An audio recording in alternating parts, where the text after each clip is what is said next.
Revenir sur la thématique, de Elfie Gamer, donc on va démarrer. La fois dernière, sur Elfie Gamer, on avait parlé notamment damn, j'ai pris la clémentine plutôt que ma souris, c'est pas grave. Génial. Donc on avait parlé de tout ce qui était être un addict, de l'intelligence, à l'évitement, les jeux vidéo à l'école, les circuits d'apprentissage et de triomphe et aujourd'hui, le sujet, c'est la motivation et la volonté. Un vaste sujet. La question c'est, pourquoi s'intéresser à ça? Bah concrètement, si tu t'adresses à une assemblée de gamers que j'aimerais avoir en face de moi, mais j'en ai qu'une seule pour l'instant, et que je demandais qui parmi vous s'estime un peu feignant, levez la main. Voilà. Euh, je m'inclus assez facilement dedans, et en même temps, je pense qu'une majorité des gamers, effectivement, s'incluent là-dedans, dans le fait d'être un peu des feignasses. Donc, c'est sympa, mais le truc, c'est que c'est une étiquette, le fait d'être feignant. On se reconnaît ainsi, et c'est un peu comme un statut. Bah effectivement, ça fait partie de mes stats, je suis feignant, donc bah, je suis fucked up, quoi. Alors que les autres, à côté de moi, ils ont la motivation, ils ont la volonté, ils sont capables de faire tout et n'importe quoi. Moi pas, vu que je suis feignant, bah voilà. Et j'y arriverai jamais, et je vais me retrouver avec un peu de fatalisme, à me dire que bah c'est foutu pour moi, quoi. Les stats de base ont été lancés et j'ai pas de chance. Et la plupart du temps, les gamers mentionnent que s'ils parvenaient à être motivés, bah, ça pourrait être différent pour eux. Leur manière d'agir, d'interagir, ils pourraient développer de l'énergie pour faire plein de choses, si seulement ils avaient la motivation, qu'ils n'ont pas. Et du coup, on en arrive au sujet de la motivation et de la volonté. Et ce qu'explique avec intérêt Monsieur Kanuja, donc Dr K de Elfie Gamer, c'est que la motivation et la volonté sont deux choses totalement différentes. Si on est motivé, de base, il n'y a pas besoin de volonté. Exemple, lui prenait une pomme, mais ça marche très bien avec une clémentine, d'où sa présence. Pour manger une clémentine, si tu viens de manger et que tu t'es gavé comme pas possible, que voilà, que t'as terminé toute la raclette et autres, bah pour manger cette clémentine, il te faut quand même de la volonté.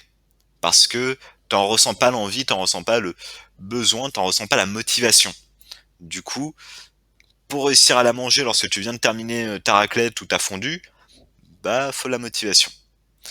À l'inverse, si t'attends une heure, t'auras peut-être besoin de moins de volonté pour y parvenir parce que tu commenceras peut-être à avoir un petit creux.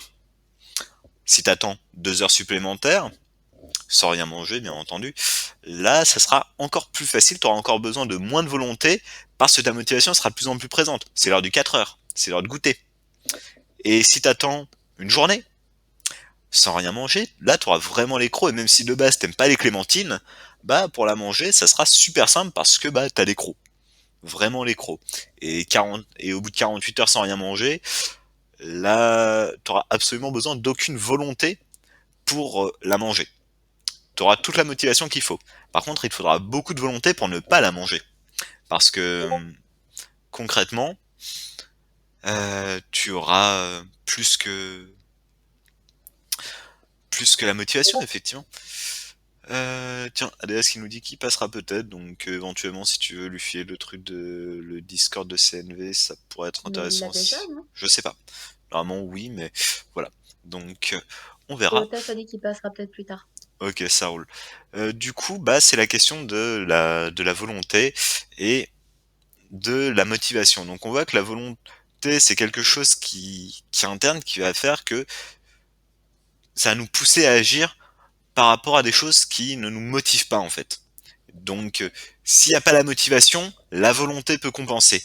Mais s'il y a la motivation, alors il n'y a pas besoin de volonté. Ce qui fait que euh, pour être motivé, c'est pas forcément uniquement quelque chose qui est en interne, et ça dépend aussi de choses extérieures. Par exemple, la clémentine, pour la manger juste après le repas, bah concrètement, il fallait avoir de la volonté, il n'y avait pas la motivation. Par contre, au bout de 48 heures, il y avait toute la motivation qu'il faut. Donc, la volonté peut fluctuer en fonction de paramètres extérieurs, mais aussi de certains éléments intérieurs. Par exemple, eh bien, le goût que je peux avoir pour la clémentine. Ça va aussi être lié à différents autres paramètres, par exemple la disponibilité. Je pense par là que si j'ai le choix et que bon, c'est pas mon cas, mais je préfère largement les burgers plutôt que la clémentine, ou une nourriture quelque peu pas healthy, on va dire, mais que la clémentine est juste à côté de moi, posée sur mon bureau, qu'elle m'attend là, que je n'ai que à tendre la main pour la manger, alors que pour aller chercher le burger, que certes j'adore, mais il faut que je m'habille, que j'aille dehors malgré le couvre-feu, que j'aille prendre la voiture pour passer au McDrive, et ensuite que je revienne chez moi et que je me réinstalle dans mon peignoir, bien entendu, et ensuite que je me repose pour enfin pouvoir taper mon burger. Si j'ai le choix entre la clémentine à portée de main ou le burger à une demi-heure de travail, bah concrètement, la motivation de manger la clémentine plutôt que le burger va être présente. Voilà. Donc, ce qui fait que en travaillant sur l'environnement, en travaillant sur le contexte qui est présent, on va pouvoir influer sur la motivation et non pas sur la volonté, sur la motivation. Parce que si tu mets un contexte dans lequel manger healthy, si pour toi c'est important de manger healthy, c'est compliqué, bien tu vas pas avoir tendance à manger healthy parce que tu diras oh, j'ai pas la motivation pour. Par contre, si tu passes faire tes courses lorsque tu es bien calé, que t'as pas faim du tout et que tu achètes principalement et quasiment uniquement que des produits de, par exemple, fruits bio, etc. Qu'ensuite tu les installes tout à portée de main sur ton bureau et que tu joues tranquillement et qu'à un moment tu dis j'ai un petit creux. Plutôt que d'aller chercher le pot de Nutella qui se trouve dans la cuisine, voilà, il y a ça. Plutôt que d'aller chercher le pot de Nutella qui se trouve dans le magasin, toujours la même clémentine ou la suivante. Et donc, la motivation va dépendre de l'environnement que tu peux mettre autour. Et effectivement, c'est comme ça que tu vas pouvoir créer de la motivation. Et on le voit par exemple avec les gamers. Pourquoi est-ce qu'ils se mettent, par exemple, à bosser? C'est notamment, par exemple, parce qu'il y a un partiel qui est en train d'arriver. Lorsque tu sais que tu vas avoir un examen à la fin de la semaine, là, tu vas avoir la motivation pour réviser. Par contre, une fois le partiel passé, si je te dis, bon, tu viens de passer ton partiel de mathématiques ou d'algèbre ou que sais-je, tu continues à réviser cette matière-là, parce que c'est important quand même comme matière. Bah non, enfin il n'y a pas de partiel, il n'y a plus rien qui presse là-dessus, donc non, je vais pas réviser, j'ai pas la motivation pour. Donc avant le partiel, il y avait la motivation, après le partiel, il n'y a plus la motivation. Encore une fois, ça varie en fonction des événements extérieurs. Ce qui fait que pour créer de la motivation, le meilleur moyen est de travailler sur l'environnement. Par exemple, si un de tes objectifs que tu t'es fixé, c'est par exemple d'aller plus souvent à la salle, d'améliorer un petit peu ton état physique. Bon, effectivement, en période de Covid, etc., c'est un peu compliqué, mais vous me pardonnerez quand même ces explications qui valent aussi en dehors du Covid. Bah, si tu passes du temps avec des personnes qui vont régulièrement à la salle de sport, il y a quand même plus de chances que tu y ailles que si tu passes ton temps avec des personnes qui, comme toi, sont rivées leur cul sur la chaise devant le PC, et lorsque tu leur dis on va à la salle, t'entends oh non, non, non, pas aujourd'hui, clairement pas, même pas demain, mais jamais. Moi et la salle, non mais ça pas du tout, mais franchement, qu'est-ce que j'irai faire là-bas? Alors que si t'es avec des gens qui sont super motivés pour y aller, tu leur dis hey, on va à la salle, ok. Ou alors t'as envie de te faire un repas avec eux, tu leur dis bon, on passe un petit coup à la salle de sport ou à la salle d'escalade, on grimpe ou on fait une petite séance et puis ensuite on va se manger un truc ensemble. Là, tu as plus de chances d'arriver, de par la structure de ton environnement extérieur, à développer la motivation. Et c'est là-dessus que va avoir le principal facteur, globalement, c'est de se rendre les choses faciles, de faire que ce que tu souhaites mettre en place, la direction dans laquelle tu souhaites orienter tes objectifs, ta vie, ça soit quelque chose que tu te rendes accessible, facile. Donc par exemple, pour le manger healthy, avoir les fruits à côté de toi. Voilà. Du coup, bah, je tente le nouveau format et Neko, alors, quelle est ton opinion vis-à-vis de ça? Est-ce que c'est quelque chose qui te parle un petit peu ou pas spécialement? Enfin, qu'est-ce que t'en penses? Alors, légère parenthèse, donc Adèle vient de rejoindre le serveur, donc cool, cool, cool. Bienvenue. Après, attention, enfin, je reprends ton exemple d'avoir quelque chose d'elfi à côté de soi, gare au retour de bâton, car l'aspect, entre guillemets, flemmard peut t'empêcher totalement, enfin, peut t'empêcher, globalement. Euh, J'aime pas trop cette manière de s'exprimer, mais globalement, bah, on reprend donc l'exemple de, pour éviter de grignoter quelque chose de plus gras, de plus Le pot de Nutella. attrayant, on va dire peut-être. Voilà, on va reprendre le gros pot de Nutello. Si tu as une barquette de fraises ou de clémentine à côté, c'est sûr c'est mieux parce que voilà. Mais il peut y avoir l'effet du, bah, je sais pas, moi je m'ennuie devant mon ordi, ou alors je suis contrariée par quelque chose, je suis morte devant mon jeu vidéo, du coup j'attends 30 secondes que l'écran il soit plus gris. Et globalement, bah, la contrariété va potentiellement te faire manger. Mhm. Et tu n'auras peut-être pas ce réflexe si t'as rien à côté. Donc certes, il peut y avoir l'aspect bénéfique du ah bah tiens, plutôt que d'aller farfouiller 5 minutes dans mon placard à la recherche du fameux pot de Nutello, je me grignote des fraises qui sont juste à proxy. Mais il y a l'aspect de j'ai pas faim mais je m'ennuie, donc du coup, crunch, crunch, crunch. Ça dépend de tes objectifs, Donc effectivement. c'est là.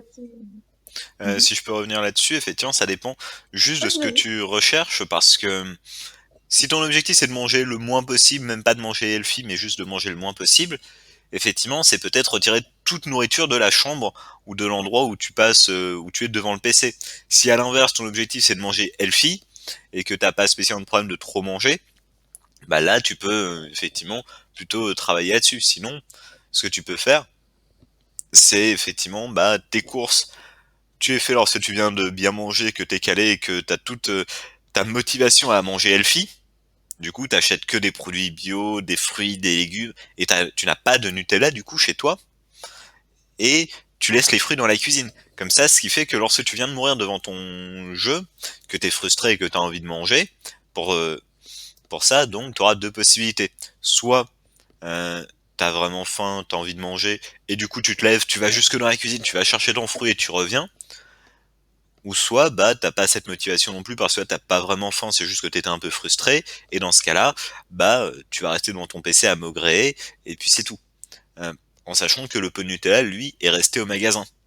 Ce qui fait que, certes, tu pourras aller t'acheter ton pot de Nutella et le tomber, mais c'est loin, c'est compliqué. Alors que dans la cuisine, t'as ces clémentines qui t'attendent et qui te font coucou. Du coup, ton objectif c'est de base de limiter le grignotage, donc rien à côté du PC. Le deuxième objectif c'est de manger healthy, donc plutôt des produits healthy que tu as achetés, tandis que les produits non healthy tu les as laissés au magasin lorsque tu as fait tes courses, lorsque tu étais dans les bonnes dispositions. Parce que si tu vas faire tes courses lorsque tu es frustré, lorsque tu as la dalle, etc., et que tu vois le peu de Nutella, et que tu vois les fingers, et que tu vois les Daily Shock, tu vas te rendre putain, journée de merde, allez bam, tu viens là, tu vas être mon 4 heures de cet après-midi. Et ça se trouve, tu as tombé Oh, le c'est paquet de bête Daily les Shock. délicieux. Eh oui. Et pourtant, il reste dans mon cœur. Bref. Euh... J'aurais aimé mon verre. Bref. Donc voilà. Non, c'est juste qu'il avait tendance à trouver les grosses boîtes, mais vraiment les grosses boîtes en plastique où t'avais 8 paquets de Daily Shock dedans, en fait. Je vois. Il nous achetait souvent ça. Je Bref. connais celle-là. Enfin bref. Du coup, ça c'est sur l'aspect entre motivation et volonté. Rapide rappel, parce que je crois qu'Adélas vient de nous rejoindre sur le stream, je crois. Non, ça s'affiche pas encore. Attends, ouais, non, il faut avoir J'ai un vu petit qu'il peu y de avait temps, mais après, quelqu'un, faut peut-être mais globalement, du le, coup, connaît, le c'est... compteur déconne, de toute manière. Oui. Alors, rapidement, euh, parce que la suite va se structurer là-dessus, donc je fais une bref aparté pour revenir en arrière. Motivation vs volonté. La volonté, c'est quelque chose plutôt d'interne lorsque tu manques de motivation. La motivation va être contextuelle. Allô. Du coup, Yodelas. globalement, Adélas, ce que je fais, j'explique un petit peu. Ensuite, à part, aparté où j'ouvre la discussion avec mon petit public, à la fois Neko et toi. Donc là, j'avais fait un petit point sur la motivation et la volonté.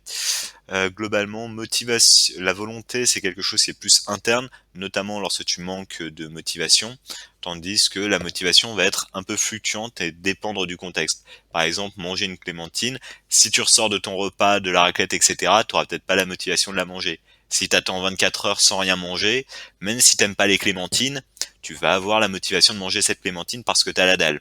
Donc la motivation, ensuite, dépend à la fois d'éléments internes effectivement, si j'adore les clémentines, j'aurai plus facilement la motivation que si je n'aime pas, mais ça dépend aussi d'éléments externes. Par exemple, si j'ai rien mangé depuis 48 heures, même si j'aime pas les clémentines, celle-là, je vais la bouffer. Voilà. Donc, pour aider à générer de la motivation, parce que effectivement la plupart des gamers sont relativement lazy et que ils disent ouais j'ai pas la motivation. Si j'avais la motivation, j'arriverais à faire ci, j'arriverais à faire ça. L'objectif c'est de réussir à générer de la motivation en travaillant sur son environnement. Et cela passe par exemple, il y avait l'exemple de personnes qui veulent, je sais pas, améliorer leur corps, aller plus souvent à la salle. Si tu restes dans un groupe d'amis qui détestent aller à la salle, il y a peu de chance. Si par contre tu te mets avec des personnes qui adorent aller à la salle et travailler là-dessus, bah concrètement tu leur dis on va à la salle puis on se mange un truc ensemble. Les gens sont super motivés et du coup ça te demandera assez peu de motivation d'aller à la salle avec eux. Tandis que si tu essaies de convaincre tes amis qui détestent aller faire de la muscu d'aller à la salle avec toi, bah ça risque d'être plus compliqué pour toi dans cet environnement d'avoir cette motivation. Donc Ouais, c'est ce qu'on appelle l'effet promo.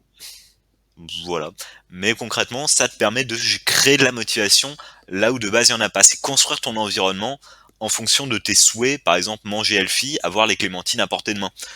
Et le pot de Nutella soit dans la cuisine, soit au magasin. Ce qui fait que ça te facilite les comportements qui sont souhaitables. Voilà. Et du coup, bah ça c'était un peu le premier chapitre introductif sur la motivation et la volonté.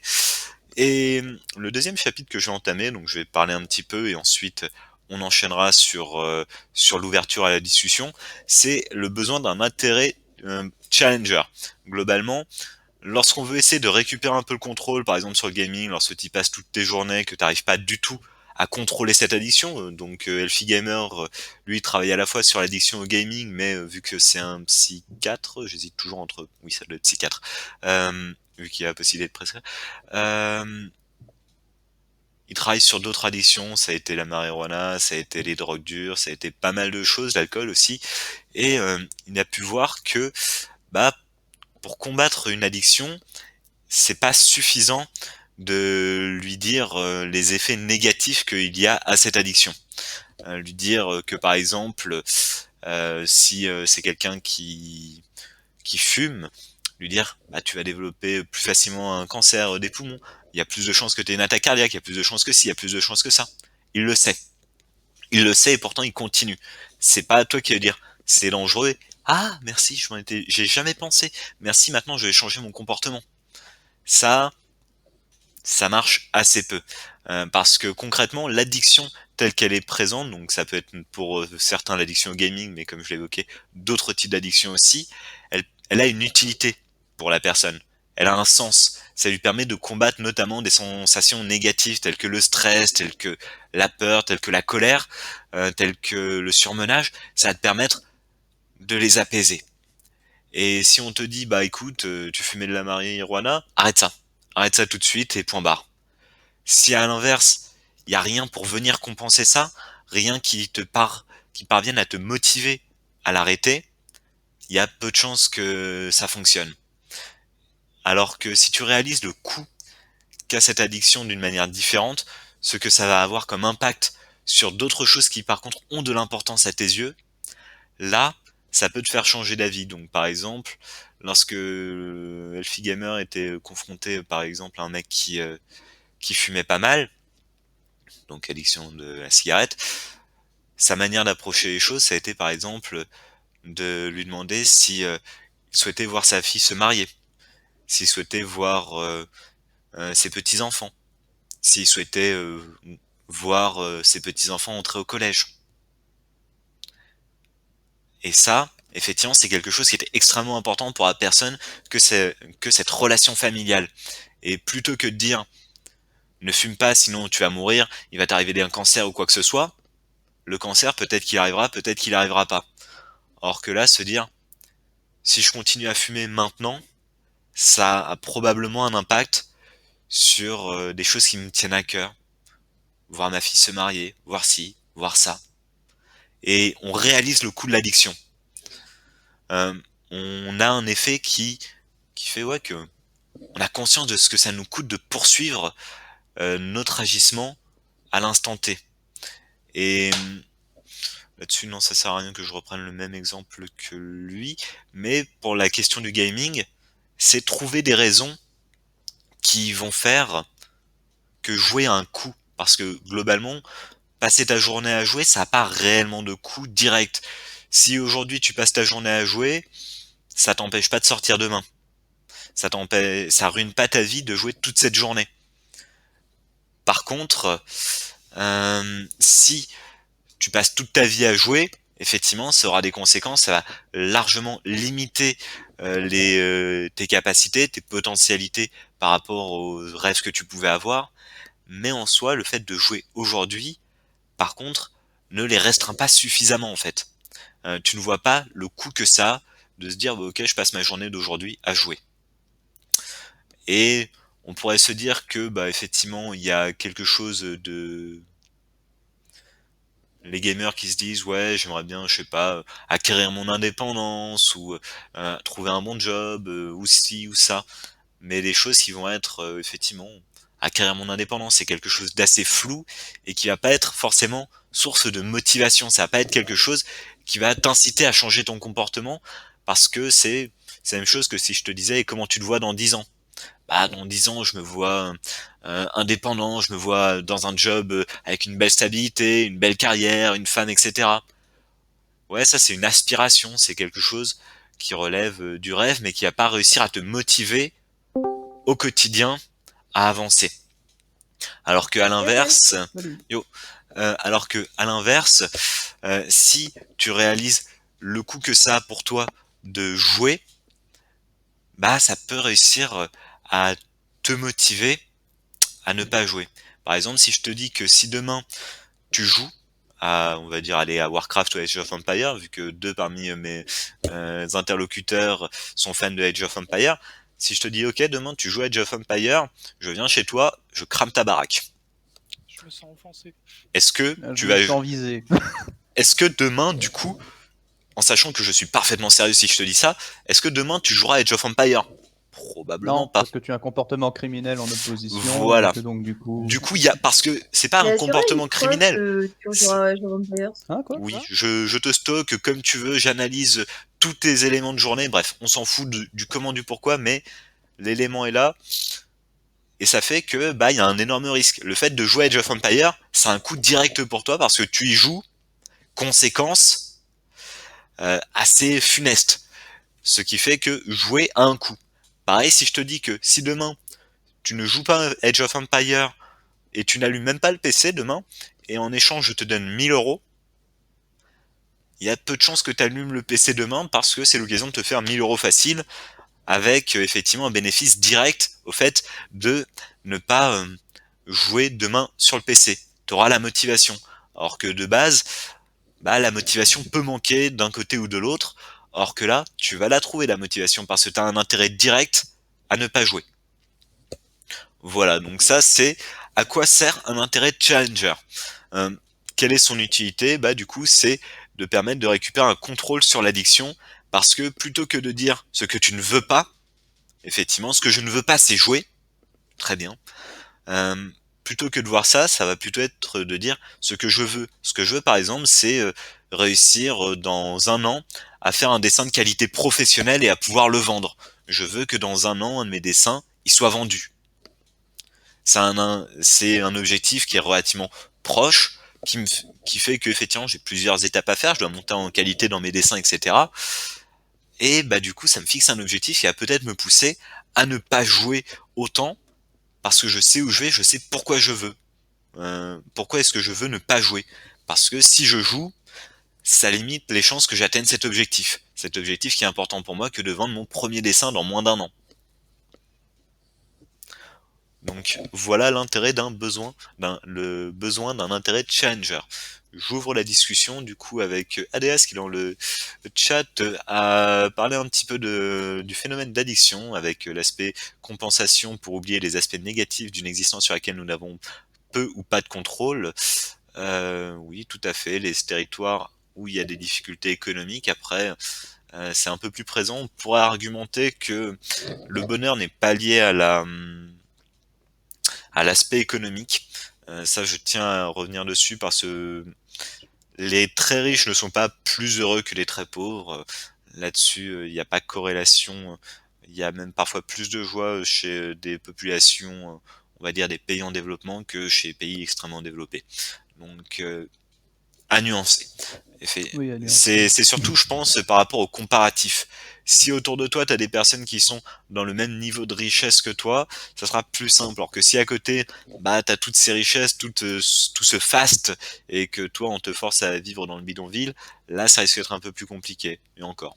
Là-dessus, je serais très curieux de savoir le pourquoi du comment. Blablabla, le jeu est similaire Ouais. Ouais, c'est effectivement une sorte d'addiction, donc là-dessus je suis tout à fait d'accord, parfois, hein, lorsque c'est bien géré. Et du coup, j'ouvre la discussion sur la notion d'intérêt de challenger. Est-ce que pour vous, est-ce que ça fait sens ce que j'ai raconté là-dessus ou pas spécialement? Bah, pour moi, oui, ça fait sens pour une simple et bonne raison, c'est que dans les deux cas, ça fait référence au, comment on appelle ça, au principe de récompense, La dans tous les cas, carotte? qui intervient. Mhm. Principe de récompense, je sais pas si je serais allé jusque-là parce que effectivement, donc là, globalement, petit rappel juste pour ta fille l'idée c'est que je discute, enfin, j'amène le sujet, notamment ce qu'a évoqué Elfie Gamer, ensuite on ouvre un petit peu la discussion entre nous pour bah, voir ce que vous en pensez. J'amène la voix un petit peu de la sagesse et ensuite j'amène ma propre voix par rapport à ça. Effectivement, je suis plutôt d'accord avec ce que disait Elfie Gamer et aussi bah, ce qui est évoqué.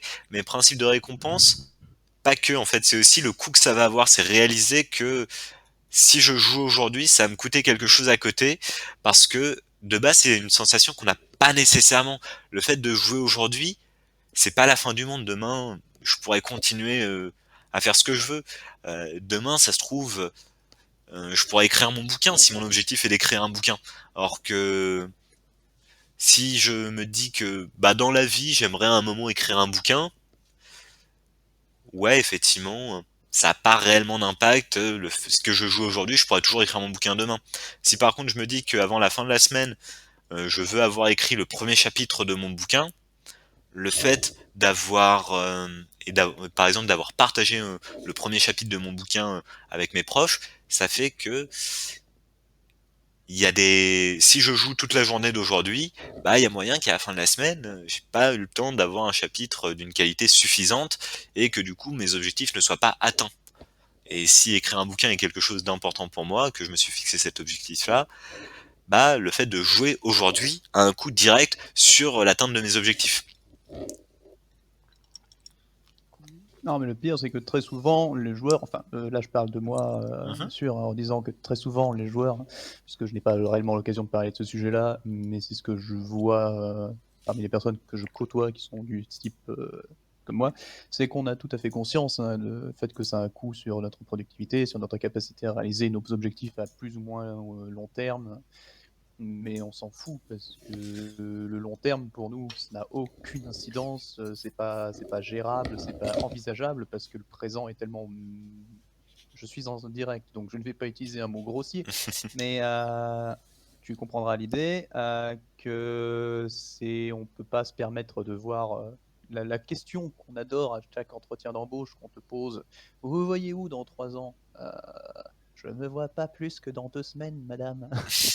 Et effectivement, c'est concrètement diffus en fait et dans 10 ans, bah c'est pas ça qui va te motiver, c'est pas la perspective à 10 ans parce que concrètement ça aura pas d'impact. Par contre, la perspective à un mois, la perspective à un an, peut-être grand max, tu vas avoir directement l'impact enfin, si tu veux qu'à la fin de l'année, ton dessin, tu puisses le vendre, et que actuellement, tu dessines à peu près comme un scanner surpasse un dessin, voilà, il y a du progrès à faire, à moins de soudoyer une personne pour qu'elle m'achète mon dessin, mais ça serait pas forcément légitime. Mais sinon, Ouais. il faut que je m'y mette quoi à dessiner. Et si je passe pas 1 heure ou 2 par jour à dessiner, je sais qu'à la fin de l'année, j'arriverai jamais à vendre un dessin. Ou alors ce sera à ma maman pour qu'elle me fasse plaisir. Ensuite, pour te rassurer vis-à-vis du dessin, Picasso disait qu'il avait passé une éternité dans sa vie à apprendre à dessiner comme un enfant. Donc en fait, t'as qu'à te dire que tu dessines comme Picasso au bout de plusieurs années. Ouais, mais ça suffira pas malheureusement à faire que quelqu'un achète mon œuvre d'art parce que voilà, d'un côté, le maître qui pour atteindre sa perfection a essayé de rejoindre l'aspect enfantin, alors que de l'autre côté, la personne qui dessine encore avec des personnages bâtons, quoi. Bref. Bah, il a jamais quitté, c'est tout. Voilà. Voilà, on va dire ça. C'est gentil de laisser monter le moral là-dessus. Mais du Non, je coup, te remonte pas le moral, je suis juste réaliste. voilà, du coup, pour la suite, le troisième chapitre, après avoir discuté de ce qu'était la différence entre motivation et volonté, avoir parlé un peu de l'intérêt d'un besoin, le besoin d'un intérêt de challenger, c'est ok, c'est génial, mais maintenant comment est-ce que je le développe?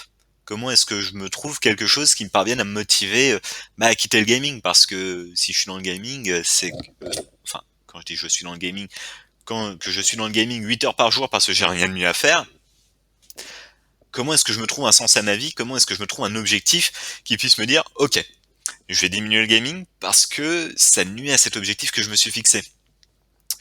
Euh, Ça c'est une très bonne question. Cette très bonne question, on peut d'abord aborder le fait que le gaming donne un sens de direction factice. Lorsque par exemple j'entre sur un MMO, je sais par où je vais. J'arrive au niveau 1 et je vais jusqu'au niveau 80. Ensuite, je sais que je vais des zones de base vers les zones HL, que je vais vers les donjons, vers les raids. Il y a un endgame. On trouve un sens de progression dans le jeu. Mais le truc, c'est qu'une fois que t'es dans ton lit, le soir, après avoir tombé un raid ou même avoir gagné 10 niveaux dans la journée, bah en soi t'as un peu avancé dans le jeu, mais t'as pas non plus énormément l'impression d'avoir progressé dans ta vie. Et un des risques, c'est aussi de jouer jusqu'à l'épuisement pour ensuite ne pas avoir à penser, parce que lorsque tu vas te coucher le soir, si t'as joué pendant 12 heures dans la journée et que pourquoi est-ce que t'as arrêté de jouer, c'est parce que tes paupières se fermaient toutes seules, ça évite de te poser des questions, ça évite de t'interroger si t'es heureux ou pas. Mais en soi, est-ce que c'est vraiment la vie que tu souhaites? Se pose la question. Du coup, l'aspect du gaming, certes, ça te donne un sens de progression, mais relativement factice, c'est assez faible quand même. Après, il faut aussi trouver la différence entre ce qui relève de l'aspiration et ce qui relève de la motivation, des éléments qui pourront te permettre de modifier ton comportement. Comme on le disait tout à l'heure, et tu le verrais faire quoi dans 10 ans? C'est un petit peu trop vague.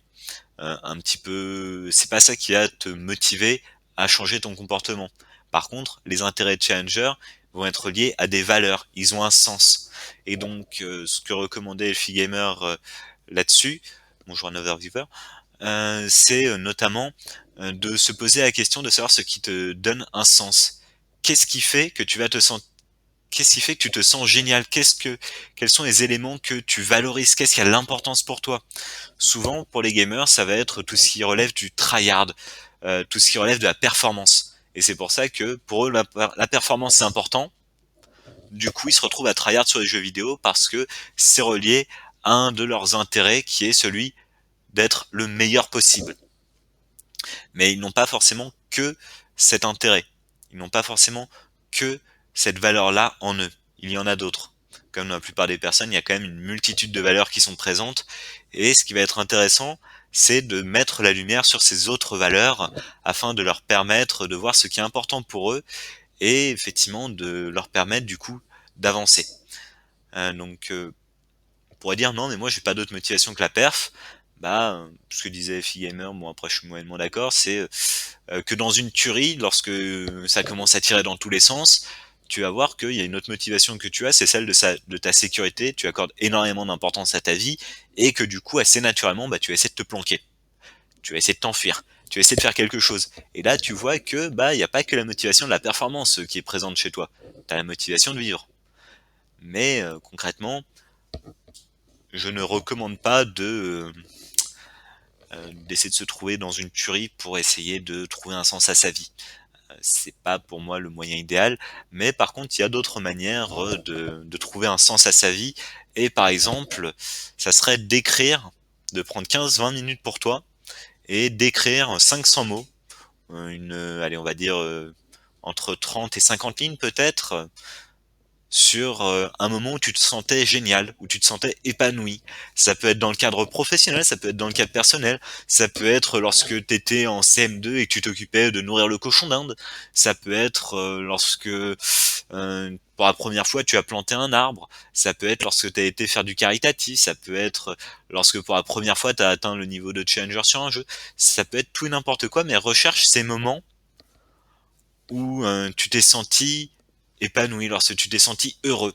Ces moments de ta vie, ça peut être, oui, il y a 2 jours, il y a un mois, il y a un an, il y a 10 ans, mais prendre le temps d'y réfléchir et de l'écrire surtout. De décrire à la fois le moment et le pourquoi. Pourquoi est-ce que je me sentais épanoui dans ce moment-là? Et c'est de voir peut-être les connexions qui se font entre les différents éléments pour essayer de comprendre qu'est-ce qui est important pour moi. Quels sont les éléments qui, pour moi, ont de l'importance. Et ce qui fait... tac, tac, tac. Bref, je me refocus, voilà. Ce qui fait que ça peut être un exercice intéressant. Et pour tous ceux d'entre vous qui se disent, bref, qui pensaient très fort, ok, donc quels ont été les moments où j'ai été heureux, je vous invite à l'écrire, à prendre 15 minutes, pas pendant cette vidéo, mais après, hein, pour l'écrire, simplement pour noter, parce que en tant que gamer, on est très doué pour plein de choses, hein. Le gaming a développé énormément de capacités, mais par contre, elle n'a pas développé énormément la capacité à l'autocritique. Parce que concrètement, dans un jeu vidéo, si j'ai une idée, par exemple, on va dire dans Portal, si j'essaie de traverser une salle d'énigmes, bah j'ai une idée, je vais la vérifier directement dans le jeu et je vois si ça marche ou non. Si ça marche, je passe au niveau suivant. Si ça marche pas, bah concrètement, je continue à essayer, j'imagine de nouvelles idées, etc. Mais par contre, l'autocritique, le fait de pas avoir quelque chose sur lequel vérifier si ce que je pense, si ma théorie est bonne ou non, et bah c'est quelque chose avec lequel on est assez mauvais. Donc c'est pour ça que noter ces éléments, noter ces 500 mots sur le moment où je me suis senti génial, épanoui, c'est quelque chose qui va permettre de clarifier les valeurs, de voir qu'est-ce qui est important pour moi, et ensuite d'y revenir en fait. De revenir par exemple un jour plus tard, de relire la feuille et de se dire ah ouais effectivement ce truc là ça a vraiment du sens à mes yeux, ce truc là un petit peu moins, tiens il y a ce morceau là où j'y avais pas pensé, et même ensuite de remettre en perspective et de vous dire, en fin de compte, le fait de nourrir les animaux, le fait de faire du caritatif et le fait, je sais pas, d'avoir aidé lorsque mon camarade était totalement paumé dans ses révisions de partiel, le fait de l'avoir aidé, c'est les moments où je me suis senti extrêmement heureux parce que je me sentais utile. Bah voilà, tu l'as ta réponse. Euh, une valeur qui est importante pour toi, c'est de te sentir utile pour les autres. Et ça peut te donner un sens autre que simplement la performance dans le gaming. Et ça va peut-être te permettre de développer ta motivation à travers cette clarification des valeurs. Voilà. Et donc, je vais de nouveau ouvrir la discussion avec mes chers comparses. Donc, en lisant d'abord rapidement ce qu'a dit Adélas. Donc, pyramide de Maslow, effectivement, on pourrait faire référence à ça, sauf que la pyramide de Maslow englobe pas forcément tous les besoins, elle englobe plutôt des besoins un peu chapeaux. Par exemple les besoins d'accomplissement, mais après les besoins d'accomplissement ça peut être un peu tout et n'importe quoi, les besoins de sécurité ça se décline aussi en une multitude de besoins, en sachant que la pyramide de Maslow a un léger défaut, c'est que selon la perception principale, pour passer au niveau supérieur de la pyramide, il faut que le niveau inférieur soit complété. Or que dans la réalité, c'est pas forcément le cas. Tu peux à un moment être au niveau des besoins alimentaires et ensuite avoir en même temps un besoin d'accomplissement et de réalisation de toi. Puis ensuite revenir aux besoins de sécurité. Tu peux aussi entre les étages et en avoir même plusieurs à la fois qui sont actifs. Blablabla. Dans un jeu solo, on est en compétition avec personne. Dans le multi, on est en compétition dans un environnement aisément quantifiable. Oui, effectivement. Le jeu permet aussi d'aller à l'encontre de l'accélération sociétale qui en s'impose dans une tentative de repousser notre propre mortalité en plaçant 3 à 4 vies dans un temps de vie. Oui, mais effectivement, c'est vrai que ça permet d'avoir d'autres expériences, hein. Je ne dis pas que le jeu vidéo est quelque chose de nuisible en soi. En fait, c'est la perte de contrôle vis-à-vis de notre relation au jeu vidéo qui peut être nuisible. Si pour toi, le jeu vidéo tel que tu structures ton relationnel avec lui n'est pas problématique, s'il n'a pas d'impact sur d'autres éléments de ta vie, effectivement, c'est ok. Si tu arrives à t'épanouir professionnellement, relationnellement, et que concrètement t'es heureux, good job, je suis content pour toi. Et si tu trouves en même temps le temps de jouer, c'est génial. Mais si à l'inverse, ta relation aux jeux vidéo est devenue tellement invasive sur le reste des éléments que tu trouves même plus le temps de prendre soin de toi, que tu trouves même plus le temps, par exemple, de faire un peu de sport, ou que tu ne trouves plus le temps, bah je sais pas, de rencontrer des personnes auxquelles tu tiens, et que t'es en mode ouais non, flemme d'aller voir un tel, je préfère plutôt faire un petit raid sur WoW avec la guilde. Alors que la guilde, bah tu la revois la semaine prochaine, alors que cette personne-là, ça fait 3 mois que tu l'as pas vue. Voilà, c'est les coups que ça peut avoir. Et à partir de là, voir ce qui est important pour toi. Du coup, pour revenir sur l'aspect des intérêts challenger, est-ce que ça vous parle ou pas le fait d'écrire 500 mots à peu près? C'est pas, je suis pas un mot près concrètement, on s'en fout, mais c'est pas écrire 2 lignes. C'est vraiment prendre le temps de creuser sur une page recto, de poser sur le papier, eh bien, ce qui est important pour toi. D'ailleurs, Neko, je crois que tu avais pu lire une fois ce que j'avais écrit là-dessus lorsque j'ai fait ça pour moi.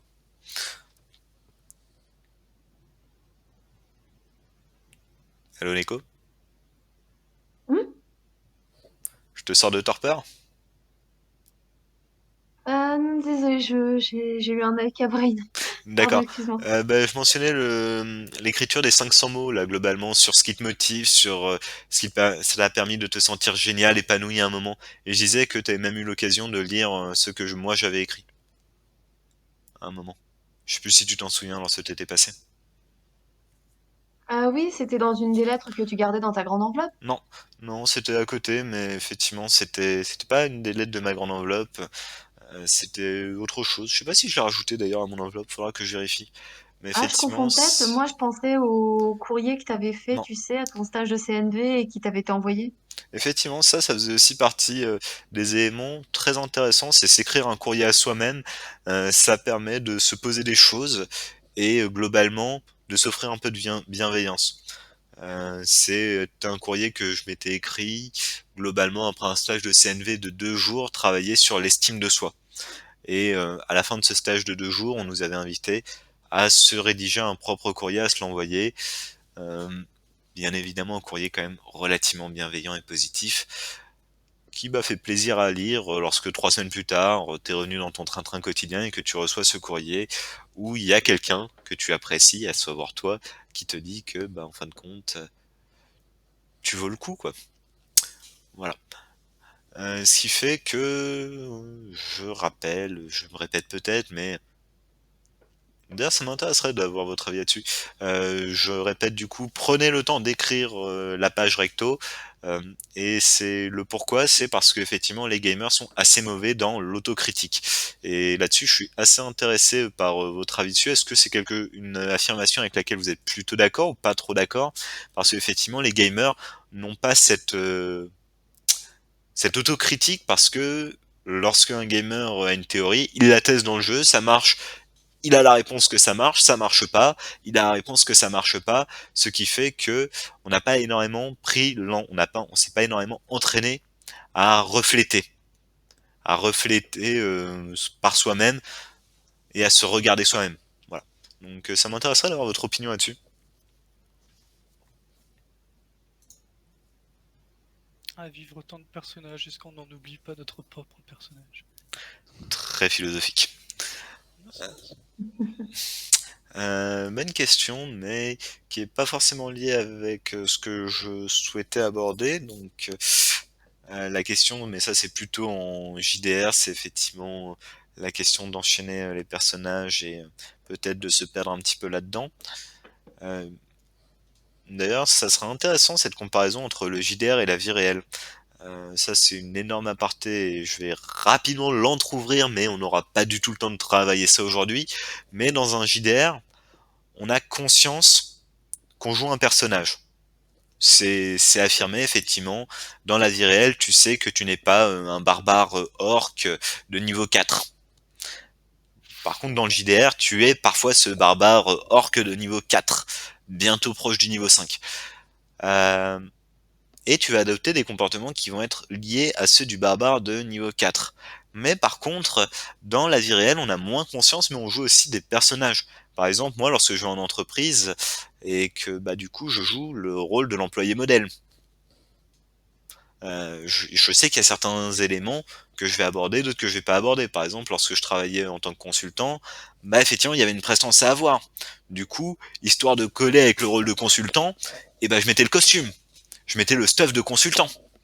Et ensuite, j'avais le lexique du consultant, où j'étais capable de te parler pendant 10 minutes de quelque chose qui aurait pu être résumé en 1 minute. J'arrivais à mettre de la complexité là où il n'y en avait pas forcément. J'arrivais à t'analyser en profondeur les éléments qui permettaient d'optimiser ensuite ton parcours client. C'est bien. Mais concrètement, je joue un personnage qui était adapté à ça. Pareil, lorsque je vais dans ma... allez, que je vais voir ma mère ou mon père ou qu'importe, ma grand-mère, qu'elle repose en paix, donc moi ça s'applique pas, mais voilà. Vous allez voir la famille, pas la famille trop proche parce que ça c'est un petit peu biaisé, mais par exemple la famille étendue, les tantes, les cousines et compagnie, bah vous allez souvent jouer un rôle dans lequel vous allez être le cousin qui, bah concrètement, taffe à peu près correctement, le cousin qui ne fait pas tant de blagues foireuses, le cousin qu'on n'a pas tout à fait envie de, à qui on n'a pas envie de foutre des torgnoles, le cousin qui ne conteste pas en permanence l'ordre social établi. Or que lorsque tu es à discuter ensuite sur Discord le soir, tu contestes l'ordre établi, tu fais des blagues pourries, les autres ont envie de te taper dessus, mais en même temps ils rigolent bien avec toi. Encore un autre personnage. Donc ouais, je sais pas, ça sera intéressant de voir à quel point on a conscience d'être, de jouer un personnage en fait. Parce que autant le barbare orc, je vais pouvoir l'orienter comme je veux parce que j'ai conscience que c'est un personnage. Et du coup, ce personnage, si je souhaite que mon barbare orc développe des capacités magiques, ok, bah d'une part bonne chance, hein. Et d'autre part, bah je peux mettre les éléments en faveur de cet objectif que je lui ai fixé. En tant que joueur, je me suis dit, ah, ça serait chouette quand même qu'il développe ça, bam, je vais m'arranger pour que ça se passe bien. Dans la vie réelle, bah vu qu'on a moins conscience de jouer un personnage, on a parfois plus de difficultés à s'en détacher. Et on a l'impression que c'est tout ce qu'on est. Tout ce qu'on est, c'est une mère de famille. Tout ce qu'on est, c'est un consultant. Tout ce qu'on est, c'est un employé de France Télécom. C'est un peu restrictif et ça fait que parfois ça peut amener à des drames dans lesquels on ne voit plus la valeur que l'on a parce que je ne suis qu'un numéro. Non, c'est bien plus que ça. Bref, je m'éloigne à ce niveau-là. Un petit commentaire avant que j'aborde la dernière partie de la discussion de ce soir, en fait, ce qui va être les 3 types de motivation principales.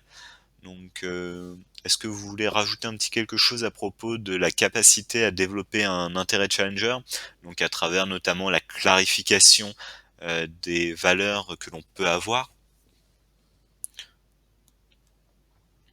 D'ailleurs, un overviewer, si tu le souhaites, tu peux aussi écrire. Donc, les copains sont sur Discord, ça leur permet de discuter. Mais si tu souhaites nous rejoindre par l'écrit, tu es le bienvenu. Et après, bah, si on fait plus connaissance, ça pourrait aussi se faire par l'oral à l'avenir, tant qu'on n'est pas trop nombreux. C'est encore faisable. Si par contre j'avais 50 personnes sur Discord, ça serait ingérable. Voilà. Du coup, à vous de me dire. Ben, j'aurais peut-être quelque chose à rajouter, c'est que sur enfin, le courrier qui t'était envoyé sur tout ça, Mhm. sur la bienveillance qu'on peut avoir vis-à-vis de quelqu'un, oui, c'est bien gentil, c'est magnifique, hein, si on apprécie la personne à qui t'envoie ce courrier, c'est-à-dire toi, tu l'apprécies et que tu sais que ce sera bienveillant. Mais qu'est-ce qu'on fait quand on est dans une situation où l'on déteste cordialement la personne que l'on est parce que justement on la voit qui gâche son temps et son énergie à faire des projets qui ne mènent sur rien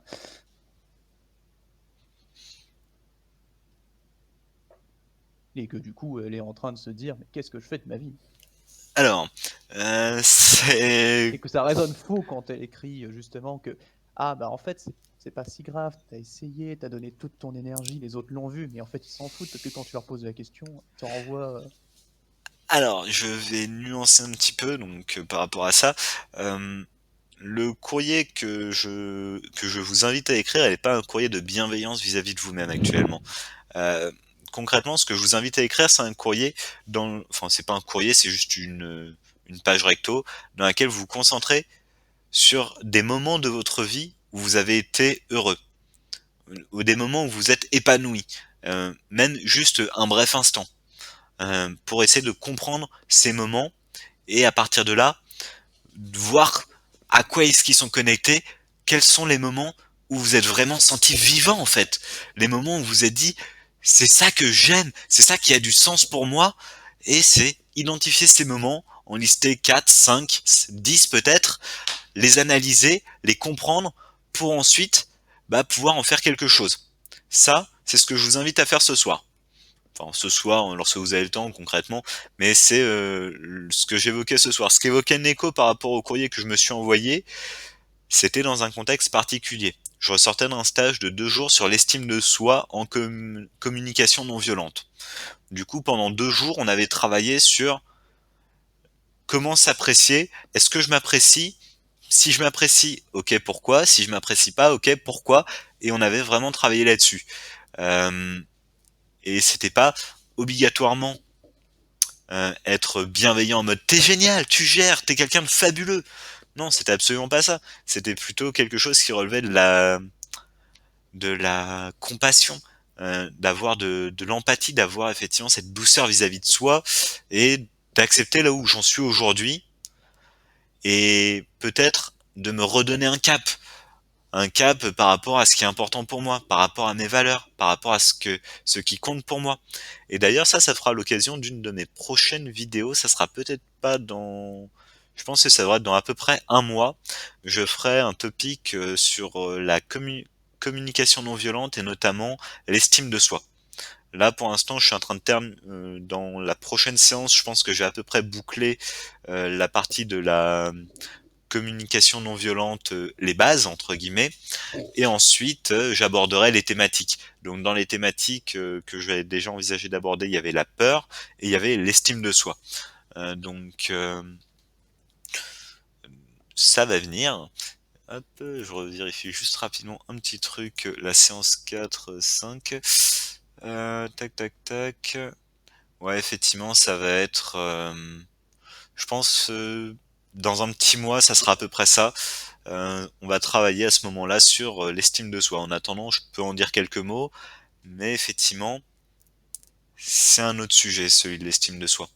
Ce soir, c'était plus sur la motivation, mais l'estime de soi est quand même quelque chose de capital en soi, parce que t'es la personne avec laquelle tu passes le plus de temps, et comprendre en quoi est-ce que quels sont les éléments qui poussent bien à ne pas t'aimer éventuellement, mais aussi apprendre à voir la lumière, parce que si tout ce que tu cherches c'est l'ombre, effectivement tu arriveras plus souvent dans les ténèbres que dans la lumière. Si par contre ce que tu recherches, si ce sur quoi tu mets ton focus c'est sur les éléments lumineux, le tableau peut quelque peu s'éclaircir. Euh, j'ai un petit exemple assez fabuleux. Je vais voir d'ailleurs si j'arrive à le retrouver. Tac tac tac, accordez-moi un instant. Euh...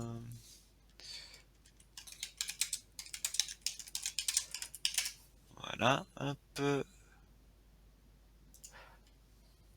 Je fais juste un petit test. Alors, voilà, hop. Tac, tac, tac, tac, tac. Normalement, ça devrait changer quelque peu. Est-ce que vous voyez... Hop. Je fais un petit test. Oui, je sais, j'ai beaucoup d'onglets. Alors, euh, est-ce que vous voyez l'écran? Oui, Ok, bah normalement, oui. continue. Alors, l'idée, ça va être de compter le nombre de ballons que l'on se passe. Le nombre de passes de Euh, ballon. Moi, le Pour... problème, enfin, je voudrais Oui, juste signaler, le stream est extrêmement haché chez moi, donc Désolé. je vais regarder Bon. la vidéo direct. Ça marche. Concrètement, je vais aussi mettre le lien du coup sur le stream. Hop.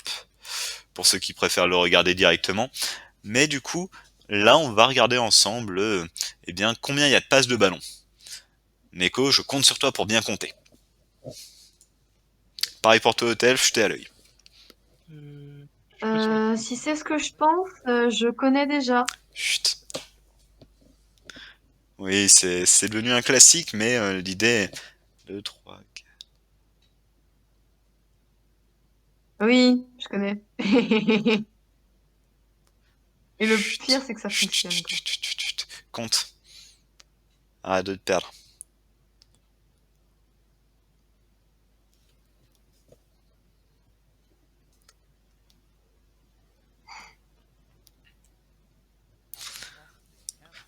Ouais, j'ai vu le gorille et Eh oui, et ça se passe pour moi. Donc, 15 j'aime bien passes. compter. Et effectivement, la question est celle du gorille. Le focus est présent. Lorsque tu connais le truc, effectivement, tu vas assez facilement voir le gorille, mais lorsqu'on te dit que de te focus uniquement, enfin de te focus sur les passes, bah tu peux louper le gorille. La première fois, j'ai loupé le gorille personnellement. Et c'est la question Pareil. du focus en fait. Lorsque ton focus est mis sur quelque chose, il va voir ça et uniquement ça. Le reste risque de passer à la trappe. Et c'est pour ça que plutôt que de mettre le focus sur les aspects négatifs, par exemple, l'une des premières questions qui a été posée dans mon stage sur la euh, connexion, enfin sur l'estime de soi, ça a été notamment d'orienter sur les personnes qui pour toi sont des modèles, sont des aspirations. Quelles sont les personnes qui t'inspirent? Donc il y avait un petit travail là-dessus. Et à partir de là, sur quelle valeur il portait? Quelle valeur est-ce que, par exemple, je sais pas, pour moi, c'était Marshall Rosenberg, Pierre Bottero et je sais plus, il y en avait, c'était Martin Luther King. Et concrètement, identifier les valeurs qui sont présentes, les valeurs qui te font te dire que ce type-là, c'est quelqu'un de génial. Et ensuite, à partir de là, c'était s'associer soi-même à ces valeurs.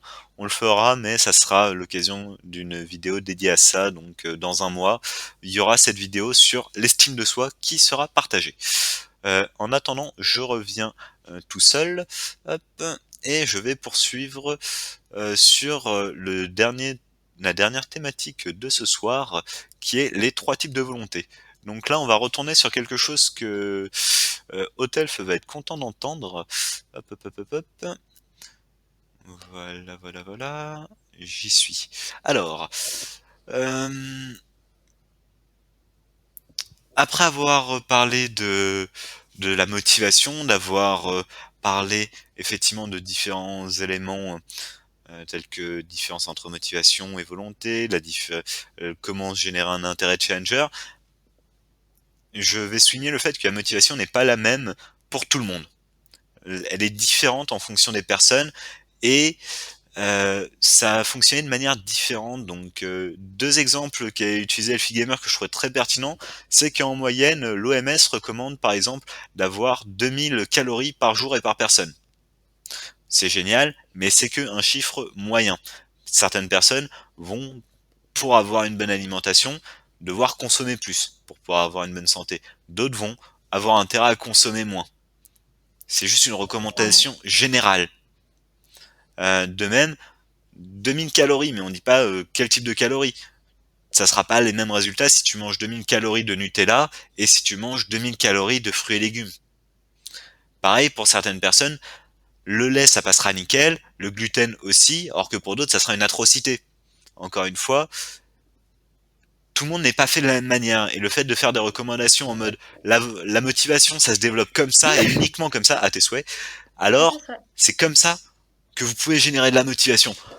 Et sur YouTube, vous en trouverez des personnes qui sont capables de vous dire moi je vais vous dire comment on est motivé. Moi je vais vous expliquer comment réussir dans la vie. Ça vous en trouvez, il n'y a pas de souci. Vous regardez TED Talk, vous en trouverez. Voilà. Mais c'est un peu comme pour les vaccins. Ça fonctionne, enfin c'est un peu à l'inverse des vaccins, concrètement. Désolé. Si ça fonctionnait, il y en aurait plus besoin en fait. Par exemple, il y avait un énorme problème avec la varicelle. On a trouvé un vaccin contre la varicelle. Maintenant, la varicelle a quasiment disparu totalement. Pourtant, on a des speakers, on a des gens qui sont capables de nous faire des speaks sur la motivation. Si ça fonctionnait à 100%, leur truc, bah techniquement, ils auraient même plus lieu d'exister parce que tout le monde serait motivé et puis ils seraient au chômage. Sauf que semblerait que ça fonctionne pas aussi bien que ça.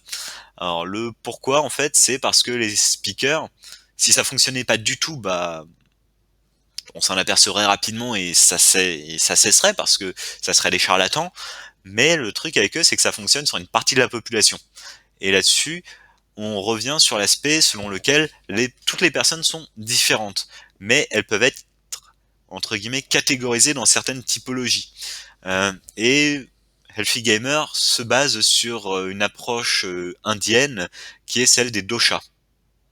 Donc, vous me pardonnerez la prononciation si elle n'est pas bonne, hein, je l'espère.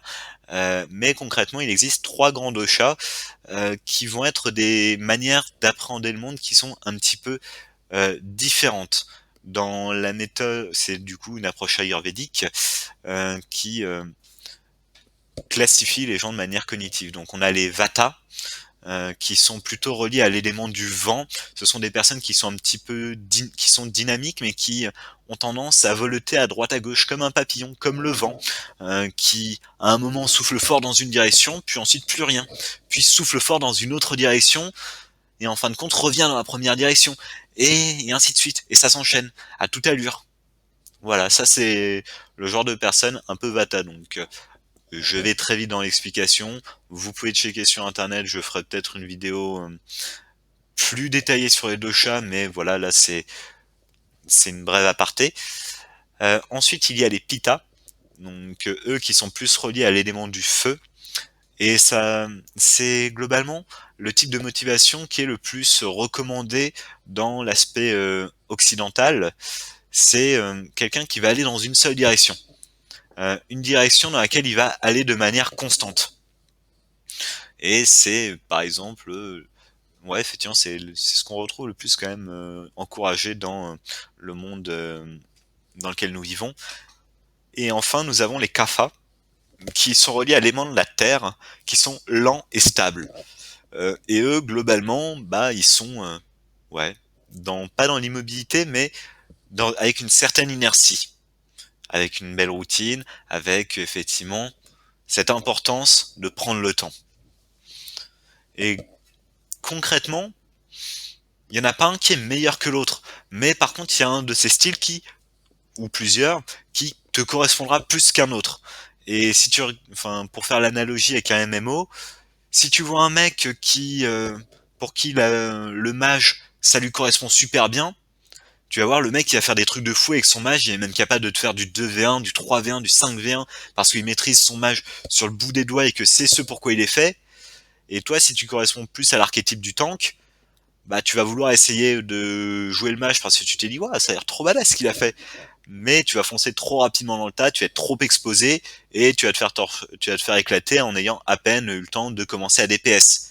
Et tu auras beau avoir exactement le même build que lui, t'arriveras pas à faire le même résultat que lui parce que c'est pas forcément quelque chose qui te correspond. L'objectif, c'est du coup d'identifier le mode de pensée qui est le plus proche du tien pour, à partir de là, pouvoir en tirer des apprentissages et savoir un peu mieux comment tu fonctionnes et comment, à partir de là, pouvoir avancer. Donc, comme là, on est sur la question de la motivation, ça va être, je vais reprendre chacun de ces grands types, donc Vata, Pitta et Kapha, pour voir comment se structure la motivation sur chacun d'entre eux. Alors, du côté de Vata, c'est une motivation qui est extrêmement dynamique, puisque la personne est un peu comme le vent, en fait, pour la symbolique, aller un peu dans un sens, aller un petit peu dans l'autre, et du coup, les personnes qui sont fortement Vata vont avoir du mal à persévérer, et vont tenter de se contraindre à persévérer, vu qu'on nous dit que lorsque tu as la motivation, eh ben, t'avances. Lorsque tu entames un projet, tu le termines ce projet. Or que les personnes qui sont un peu plus vata vont avoir du mal à terminer les projets parce que je m'engage un peu là-dedans et puis ensuite je vais aller ailleurs. Mais du coup, le premier projet est pas terminé. Et elles vont se dire non, je dois terminer ce projet. Elles vont entamer un projet et elles vont se faire violence pour essayer de terminer ce projet. Et elles vont, parce que les speakers leur disent bah, effectivement, il faut s'accrocher à un projet et le terminer avant de passer au projet suivant. Et c'est très compliqué pour les personnes qui sont vata.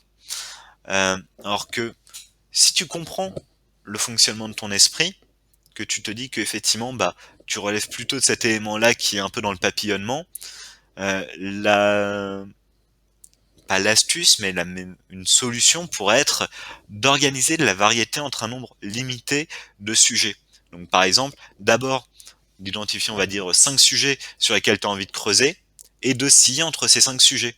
Et comme ça, tu vas pouvoir avancer petit à petit. Par exemple, en 1 ou 2 jours, tu vas avoir énormément de motivation pour le projet numéro 1 qui est par exemple écrire un bouquin, et ensuite ça va te lasser. Mais par contre, tu vas être super motivé sur le projet écrire une chanson. Du coup, au lieu de t'accrocher à écrire un bouquin et te forcer à produire un chapitre qui sera même pas de qualité parce que tu n'auras pas la motivation, bah tu vas aller sur ta chanson et tu vas passer un jour, 1 heure, qu'importe, sur cette chanson jusqu'à ce que, encore une fois, tu perdes la motivation pour cette chanson. Là, tu diras mais c'est vrai, j'avais aussi l'ambition de m'améliorer en dessin. Hop, je vais retourner sur le dessin et je vais taffer sur le dessin. Et à un moment, bah après, je vais peut-être passer sur encore un autre sujet. Et l'astuce, ça va être de se concentrer sur un nombre limité de sujets, 4 ou 5 par exemple. Ce qui fait qu'une fois que j'en aurai un petit peu marre du dessin, que j'en aurai un petit peu marre de la chanson, bah je me dirais peut-être que j'ai bien envie de reprendre le bouquin. Et hop, je reviens sur ce sujet-là qui du coup, d'un point de vue lassitude, c'est un peu tassé, et je vais pouvoir réavancer dessus. Et ainsi, au lieu de creuser un seul puits qui sera très profond, je vais creuser 5 puits ou 4 puits en même temps et qui vont petit à petit s'approfondir. Mais ce qui est important, c'est de limiter un petit peu la dispersion.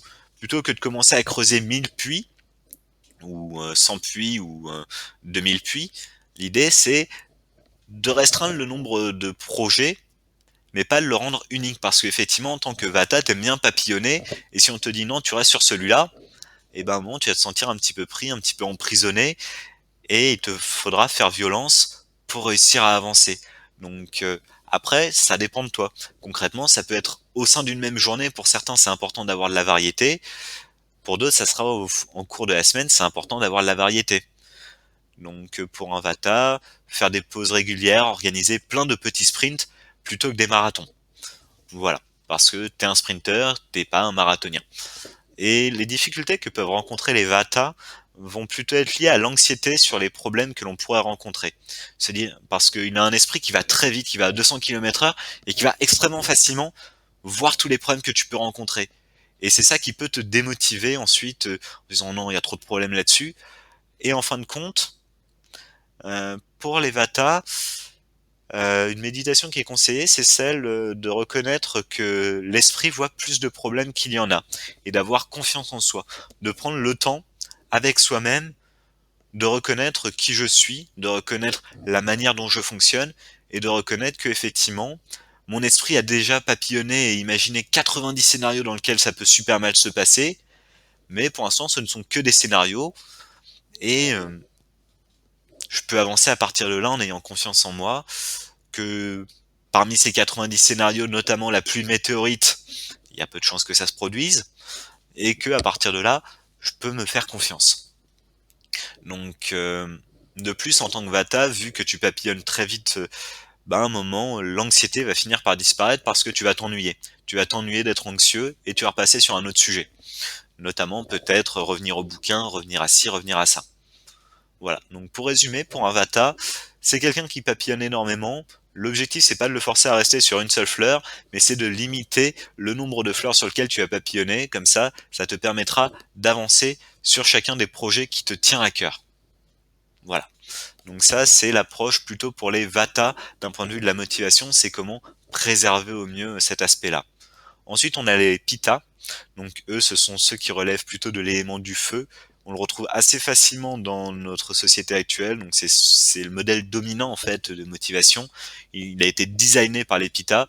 Donc c'est avoir un cadre stable pour aller dans une seule direction et se concentrer là-dessus. C'est avoir une journée cadrée, stable, avec la possibilité de se lancer sur un travail sans pause, car une fois que tu es distrait, une fois que tu es sorti de ton travail, bah ça va être long de s'y remettre parce que tu étais à fond dedans, tu étais à 5 heures de boulot dessus, tu continues jusqu'à ce que ça soit fait.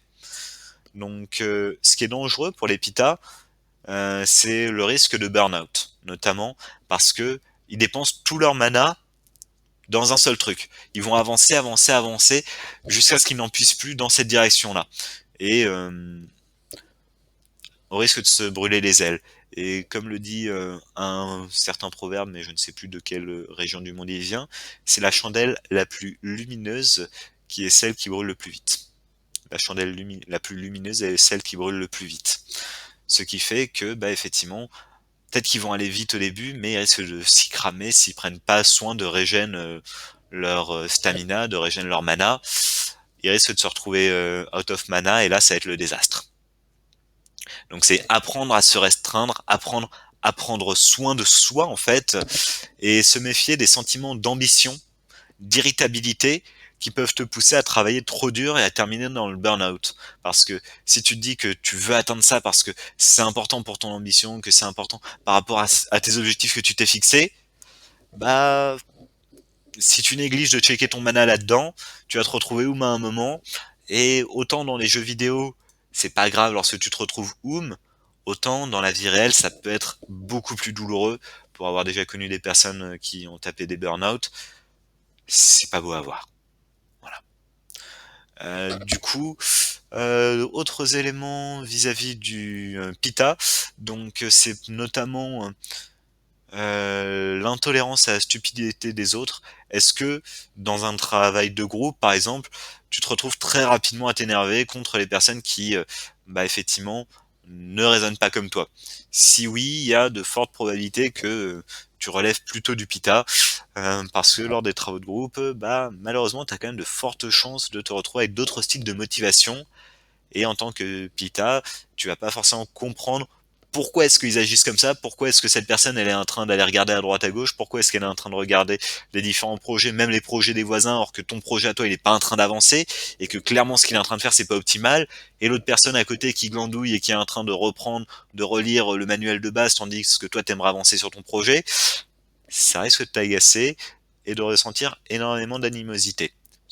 Donc là, ce qui est important, c'est aussi d'en prendre conscience, parce que si tu génères des conflits de par cette incompréhension, tu risques aussi de perturber énormément ta productivité, parce que bah, tu te seras plus à te concentrer sur le conflit que tu génères avec les autres, plutôt que sur le fait d'avancer toi de ton côté. Voilà. Alors ça c'est le côté Pita. Et enfin on a le côté Kapha. Donc Kapha c'est la terre, c'est l'élément de la terre, et c'est quelque chose qui est dans la résilience. C'est comme un marathonien, il va être assez lent à démarrer, son accélération va être assez lente, mais par contre, sa vitesse de pointe va être plus élevée. Ça va être un diesel. Il met du temps à démarrer, mais une fois qu'il est parti, eh ben, il sera beaucoup plus performant, peut-être que les autres.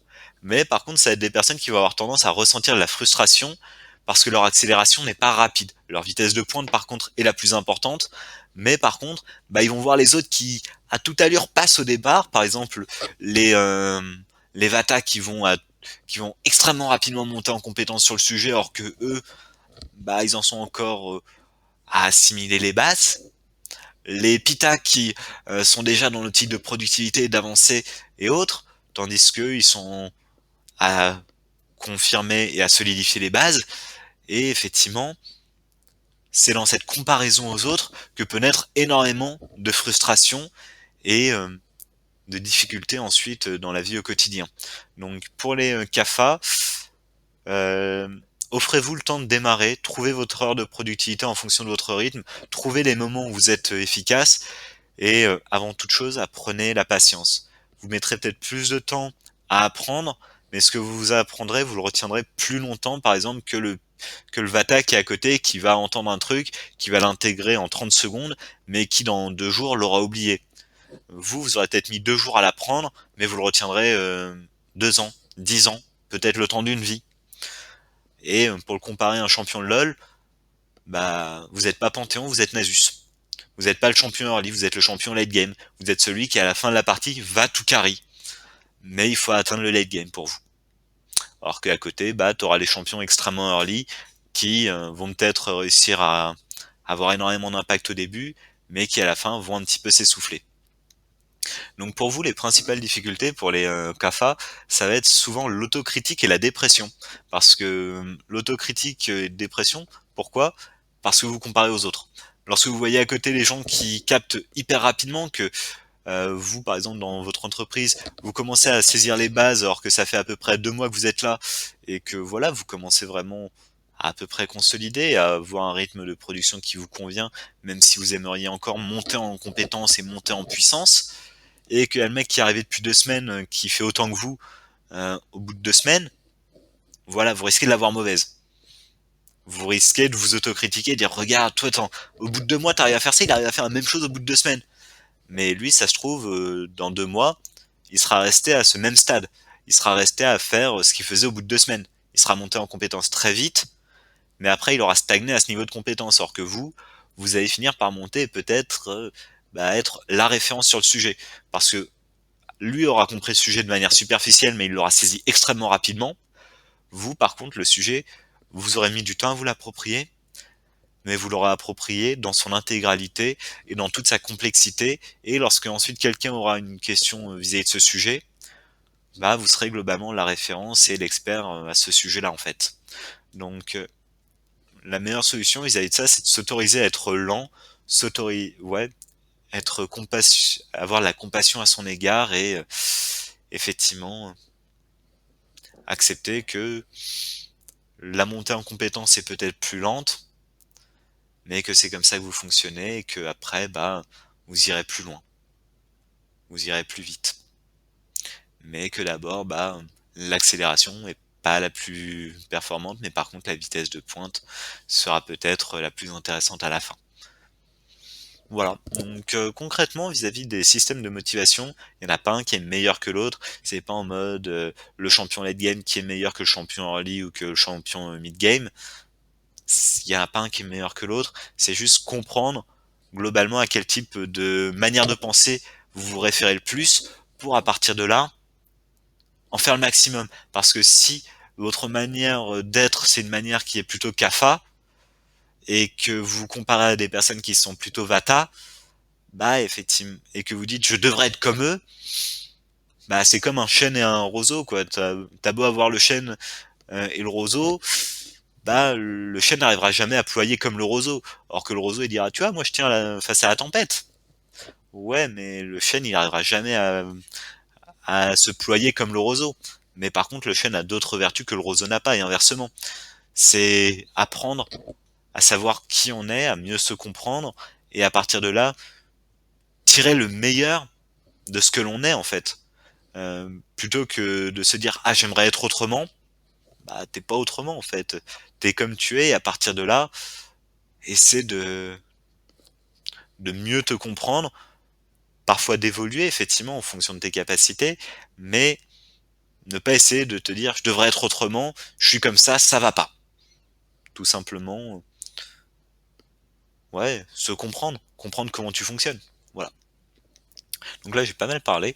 J'ouvre la discussion notamment sur ces styles de motivation. Est-ce que d'une part, est-ce que vous vous reconnaissez dans l'un de ces styles de motivation? Si oui, éventuellement lequel. Sinon, est-ce qu'il y a tout à fait autre chose qui vous paraît plus pertinent à aborder? Vous êtes aussi le bienvenu pour commenter. Que dire de plus?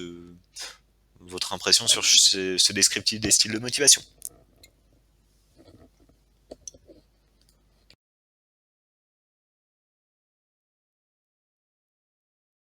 Euh, Pertinent pour ma part. Après, à identifier tout de même, car globalement, donc c'est des modèles assez différents les uns les autres. Et si on s'identifie à un qui n'est pas approprié, je veux dire, il y a certains risques. Qu'est-ce que tu entends par là, s'identifier un qui n'est pas approprié? Par exemple, te prendre pour un Vata alors que t'es un Kapha ou un Pitta? Par exemple, oui. Donc globalement, bah moi, de toute façon, on en avait déjà parlé, je suis plutôt la Terre, donc c'est le CAFA, si je... Mhm, voilà, voilà, aussi. c'est ça. Donc je suis la personne qui préfère prendre son temps et bah, qui préfère justement prendre le temps de s'approprier la notion plutôt que de foncer à mes yeux tête baissée et risquer de faire une bourde. Mais il y a des moments où bah, j'ai tendance parfois justement à foncer parce que peut-être il y a le stress, parce qu'il y a une motivation sous-jacente, et parfois ça a tendance à casser. Donc, être prudent vis-à-vis de cela et ne pas aller au-delà de ses capacités et bah, respecter son rythme en fait. C'est ça que je veux dire, c'est respecter sa personne, respecter son rythme, car bah, on est tous différents, chacun est unique à sa manière. Et donc, bah, bon, déjà, se comparer aux autres ne sert pas à grand-chose parce que bah, A et B et Z voilà, peuvent avoir des points communs, mais ont surtout énormément de différences. Et donc, bah, ça ne les fera pas progresser que de se comparer indéfiniment, quoi. Mhm. Donc ouais, effectivement, je suis tout à fait d'accord sur l'aspect euh, de, de respecter son rythme. Là-dessus, c'est quelque chose d'important. Après, effectivement, c'est bah, de base, la comparaison est jamais quelque chose de très très sain à mes yeux. Éventuellement s'inspirer des autres, voir comment ils font pour essayer d'en apprendre, mais après, les autres ont leurs capacités, tu as les tiennes, tu as tes skills, ils ont les leurs, et l'accepter, mais ils peuvent servir d'inspiration. Mais plutôt que de comparer l'autre pour voir comment être meilleur que lui, c'est quelque chose qui est assez délétère parce que bah, ça va mener beaucoup de frustration et là-dedans, il y a personne qui en sortira totalement gagnant, quoi. Il y aura toujours un perdant et souvent bah ça sera au prix de beaucoup de souffrance à la fois pour le gagnant et pour le perdant. Donc ouais. Donc ouais, approcher son style de trouver son style de motivation en sachant que c'est pas unique. On peut par exemple rassembler plusieurs doshas en soi. Euh, c'est pas être soit l'un, soit l'autre, soit le dernier. C'est pas du binaire. C'est pas soit t'es kapha, soit tu l'es pas. Mais c'est une proportion de kapha, c'est une proportion de vita, c'est une proportion de pitta dans ta personnalité en fait. Par exemple, il y en a certains, ils vont être extrêmement vata, donc concrètement, ils seront comme le vent, mais par contre, ils ont aucune stabilité, tandis qu'il y en a d'autres, ils seront avec une légère dominance vata, mais ils auront aussi un très bon ancrage dans pitta et dans kapha, ou dans juste l'un des deux. Et ce qui fait qu'en fonction de ça, la manière d'appréhender les choses va évoluer. Pour une personne qui effectivement est par exemple, on va dire Vata Pitta, ça va être trouver un compromis entre les moments où tu papillonnes et les moments où tu creuses un seul sujet et tu prends le temps, bah effectivement, de passer une journée entière à fond sur ce sujet, alors qu'à côté, tu as le Vata qui va, le Vata puissance 1000, qui lui, par contre, en une seule journée, il va papillonner entre 15 sujets différents et se sentir épanoui uniquement comme ça. Et si à l'inverse, il se retrouve à devoir bosser un seul sujet pendant toute la journée, bah ça le ferait chier. Mhm. Voilà, donc concrètement, il n'y a pas une seule manière, il y a même des personnes qui sont tridoshiques, c'est-à-dire qui globalement vraiment cumulent un petit peu les trois et elles sont pas moins bien ou meilleures, c'est juste qu'elles sont différentes. C'est là-dessus, c'est comme les couleurs concrètement. Il n'y a pas une couleur qui est meilleure que l'autre. C'est pas en mode toi t'es rouge, toi t'es bleu. Ah toi t'es bleu, t'es nul. Non, c'est bah ok, c'est un paramètre quoi. Et le plus gros risque là-dedans, bah c'est d'être persuadé d'être bleu alors que t'es rouge et ressentir beaucoup de douleur parce que t'arrives pas à faire aussi bien que les autres bleus parce que tu te compares pas au bon référentiel, quoi. Effectivement, tu demandes à un poisson de grimper à un arbre, bah, il y arrivera beaucoup moins bien que le singe. Mais tu demandes à un singe d'aller au plus profond de l'océan, il aura beaucoup plus de mal que le poisson. Ça me rappelle l'image, tu sais, l'exemple de pas la personnification, mais l'exemple illustré de la notion d'égalité des chances. On met tout le monde face à un arbre et t'as un éléphant, un singe, un poisson rouge, un homme, et on leur dit tous bonne chance, quoi. Et l'épreuve, c'est de monter au sommet de l'arbre. Bah, Mais c'est la chance est égale, hein, ils ont tous le même arbre, Mais globalement, bah ouais, d'un côté t'as un singe, d'un côté t'as un poisson. Voilà. Et du coup, à partir de ça, c'est effectivement trouver, eh bien, on va dire, les éléments qui sont les plus, probants pour, toi et en fait construire l'environnement dans lequel tu as le plus de chances de t'épanouir. Si pour toi l'environnement stable est quelque chose d'important, bah, c'est plutôt ce genre d'événement que tu as intérêt à mettre en place. Après, là-dessus, je voudrais bien ton avis au TELF, parce qu'il y a aussi toute la dynamique de d'harmonie en fait, qui est présent dans la médecine ayurvédique. Et par exemple, les personnes qui sont reliées à l'élément Kapha, donc la terre, vont, afin d'essayer d'équilibrer un petit peu la balance, euh, par exemple, à être incité à consommer plus des éléments légers, des éléments doux, pour ne pas renforcer encore leur côté kapha, mais essayer d'équilibrer un petit peu par leur manière de consommer en fait. Donc c'est C'est essayer ça. de rétablir un certain équilibre, de ce que j'ai compris. C'est concrètement l'équilibre de l'homme est basé sur du coup ces trois doshas et étant donné que soit bon il y a des gens tridoshiques mais généralement on a un dosha plus fort et du coup par rapport à ça c'est là où on va équilibrer le tout justement en adoptant une nourriture qui va venir un environnement, des sports et autres qui vont venir compléter en fait tout cela. Parce que si on développe une maladie parce qu'on est trop dans le vata par exemple, c'est pas en aggravant encore ce déséquilibre, cette disharmonie, que on va résoudre la situation. Par contre, en amenant une sorte d'équilibre grâce à d'autres choses, ça fait qu'on revient à un équilibre, on va dire, on essaye d'avoir un équilibre à peu près parfait. Mais du coup, par rapport aux deux chats, ça veut dire que, je vais pas dire la perfection, mais l'harmonie, ce serait d'avoir les trois équilibrés. L'harmonie, c'est d'avoir à peu près les trois équilibrés, en effet. En partant de là, je complète, avec la nourriture, avec le mode de vie en fait, qui vient compenser l'endroit où tu te trouves. C'est Bah, c'est pas, ça parce que je nuance parce il que y a... l'objectif c'est pas d'être tridoshique. Globalement, tu pars avec un endroit sur le plateau de jeu. Le plateau de jeu c'est un triangle. Hop, voilà. Tu pars avec ta position sur ce triangle de base entre les trois doshas. Et à partir de là, tu te dis, ok, comment équilibrer le plateau afin de permettre que ça se passe au mieux. Si t'es extrêmement vata, bah t'as intérêt à à agir sur certains éléments qui vont être plus kapha et plus pitta, afin de te permettre de contrebalancer un petit peu, ou alors de réduire, par exemple, certains éléments de ta pratique vata, euh, afin de te permettre de maintenir une certaine harmonie. Certes, ton inclinaison de base sera toujours dans le vata, mais à côté, il y a des éléments qui te permettront de t'ancrer dans le reste et de te préserver une bonne santé. Par exemple, on va prendre le Vata, mais on va aussi prendre le Kapha après. Si t'es quelqu'un de Vata, donc ça va être une personne avec une ossature assez légère, qui est toujours à gauche à droite, à penser à tout, assez anxieux, et en même temps toujours à l'esprit dans 15 choses à la fois, bah concrètement, si tout ce qu'il passe son temps à manger, c'est juste trois légumes par-ci et deux fruits par là parce que bah il a pas le temps, il est toujours à gauche à droite.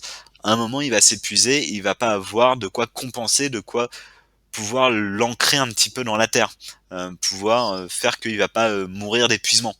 Alors que si à Et côté il a une nourriture plus grasse, plus lourde, ça peut peut-être un peu compenser. ce qui est intéressant aussi avec justement ce principe de l'Ayurveda, c'est que étant donné que techniquement, ils estiment que ça englobe tout, juste par exemple, le fait que tu sois Vata et que tu fasses tout de chaque côté, mais que tu n'arrives jamais à finir quelque chose, rien que le fait de par exemple prendre une feuille de papier et noter tes trucs, tes rendez-vous, etc., c'est déjà un équilibrage en soi, tu vois. C'est pas forcément, ça passe pas forcément que par la nourriture, que par l'environnement, etc. Ça passe également par tout ce qui va être ta compréhension et ce que tu fais pour toi et pour les autres aussi. Si tu es full pita et que tu bois que du café, tu aggraves ce côté pita, par exemple. Par contre, si tu es full pita et que tu commences à faire de la méditation, même si bon, ça t'emmerde un peu, mais que au fur et à mesure, tu te rends compte que ça te fait du bien, c'est une tentative d'équilibre par autre chose. C'est quel domaine d'ailleurs le yoga? C'est plutôt Pitta, Vata ou Kapha? Alors, il se trouve qu'il y a des choses qui sont tridoshiques. Par exemple, le yoga est tridoshique, mais certaines versions du yoga sont plus pour des vata. Par exemple, il y a des yogas qui vont être très forts. Tu vas être très, concrètement, tu vas être vraiment en sueur à la fin de la séance. C'est très physique. Ça va être quelque chose qui va être très, c'est pita, c'est très fort, tu vois, ça t'amène vraiment de la force, ça te fait suer, ça te réchauffe. Par contre, pour tout ce qui va être très plutôt contemplatif, très dans l'étirement, très dans la douceur, la délicatesse, etc., ça va beaucoup plus être kapha parce que tu es beaucoup plus relié. Et tout ce qui va être dans vraiment un mouvement plus lent, mais du mouvement quand même, ça va être par exemple le vata. Et bon, par exemple, il y a des choses qui sont quasiment qui ont très peu de valeur à ce niveau-là, genre le beer yoga. Oui, c'est quoi ce truc? Tu fais du yoga et tu bois de la bière en même temps. Ah, C'est l'une des dernières créations qu'ils ont sorties aux États-Unis et mes profs de yoga nous ont montré ça en disant bon bah vous voyez ça, c'est pas de la merde mais voilà, on n'a pas le droit de dire que c'est de la merde mais c'en est bien, tu vois. OMG quoi. Bah, disons Bah, quand t'as le mec moi qui ce que a je connaissais, c'est le goat yoga par contre. de quoi? Le goat yoga, le yoga avec des chèvres. Je connais pas ça. Bah, globalement, je voyais ça notamment dans certaines séries où ils utilisent des animaux en même temps que le yoga méditation parce que la présence animale peut aider à calmer l'esprit. Ça peut. Bah il y en a qui nagent avec des dauphins, hein. Ah bah putain, avec des violeurs de bande, super. Mais bon, après, à côté de ça, c'est aussi compliqué parce que, bah, du coup, j'allais pas dire, en fait, ce qui est intéressant avec l'Ayurveda, c'est que c'est pas un combat de tout instant. Tu te dis pas, putain, je suis Vata, il faut vite que je fasse des trucs Kapha et Pitta pour Non.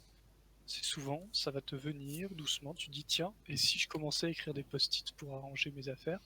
Pof, t'y penses pas forcément, mais tac, tu commences à travailler là-dessus.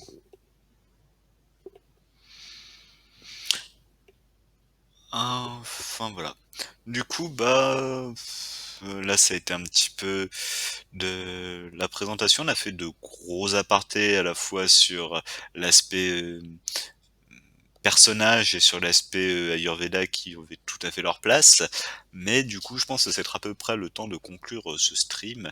En sachant que la semaine prochaine, si tout se passe bien, normalement ça devrait être tourné autour de la communication non violente. Ça va être une ouverture, vu que j'ai déjà présenté ce qui pour moi est l'âme de la communication non violente. J'ai déjà présenté la méthodologie de la communication non violente. Là, je vais présenter un petit peu les annexes de la communication non violente et les éléments qui pour moi ont quand même leur importance à être mentionnés, des éléments sur lesquels elle s'appuie. Et ensuite, la semaine d'après, donc le 14 février, le jour de la Saint-Valentin, nous aurons probablement encore une fois Nawek qui viendra nous rejoindre pour le stream. Voilà, pour un entretien introspectif. Et pour rappel, dans le stream, dans la biographie, ou je sais plus où, et sur YouTube, vous pouvez, dans les commentaires, vous pouvez trouver le lien à la fois de la chaîne Twitch, mais surtout du formulaire si vous souhaitez vous inscrire pour des entretiens introspectifs. Voilà, voilà, je vous remercie tous de votre attention et je vous souhaite une très belle soirée. Prenez soin de vous. Bisous. Couillou.